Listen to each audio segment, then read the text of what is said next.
Good evening everyone. सो आज आम पढ़ा सेल सिग्नालिंग। सेल सिग्नालिंग अर्थ कौन आगे आम बुझा ये जो टर्म सेल सिग्नालिंग यार अर्थ कौन।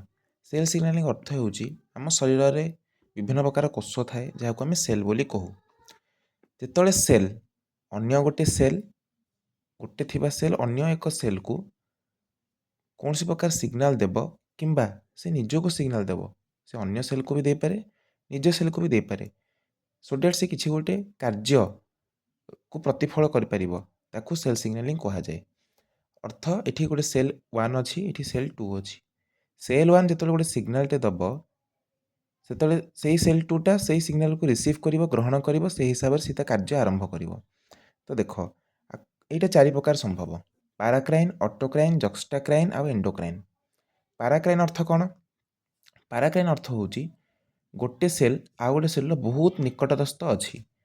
तो जो सेलटा सिग्नाल दौची से सेल किसी गोटे लाइगैंड रिलीज कर तो कहते लाइगैंड से लाइगैंडटा गोटे हॉर्मोन हो पारे कि जेकोसी गोटे प्रोटीन हो पारे साधारणतः प्रोटीन थाए। तो या अन्य सेल ये सेल 1 सेल 2 पाखे कौन थी गोटे रिसेप्टर थी। रिसेप्टर कौन कर ग्रहण कर साहाय्य कर यही लाइगैंडटा जो प्रथम सेल छाड़ा ये द्वितीय सेल ताको ग्रहण कर। ये लाइगैंड ये रिसेप्टर जो लाइगैंड सह रिसेप्टर जोग हेब से जो द्वितीय सेल अच्छी से हिसाब से कार्यालाप आरंभ कर। तो पाराक्राइन रे दुईटा सेल अत्यंत निकटस्थ था तो अति सहजरे सिग्नालटा परिवहन हो पारे बा ट्रांसमिट हो पारे। तब आस ऑटोक्राइन। ऑटोक्राइन अर्थ कौन।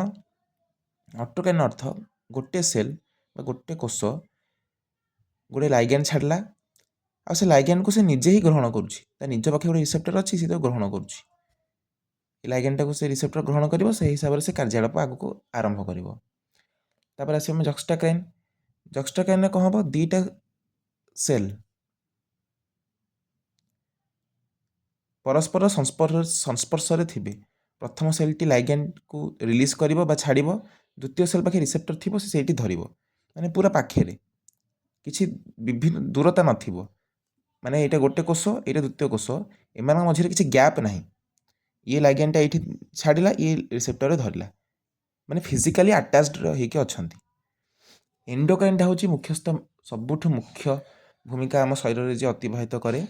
एंडोक्राइन अर्थ कौन जिते गोटे सेल गोटे लाइगैंड को छाड़ कि हार्मोन छाड़ लाइगैंड बहुत प्रकार हो पारे साधारणतः आम शरीर में मनीष शरीर में हार्मोन रूपे थाए हार्मोन छाड़ अन्य सेलटी बहुत दूर अच्छी द्वितीय सेलटी बहुत दूर अच्छी जहाँ पाखे रिसेप्टर थी यहीटा धीरे धीरे धीरे जाकि पहुँच क्या मध्यम पहुँच ब्लड मध्यम आम शरीर में विभिन्न प्रकार एंडोक्राइन अंग अच्छी ग्लैंड अच्छी तो आम ता विषय भी पढ़ा और जीपीसीआर सेल सिग्नालिंग भी पढ़ा आम आगामी भिडियोज रे। क्लास टी किपर लगिला दयाकोरी कमेंट रे जणातु। धन्यवाद।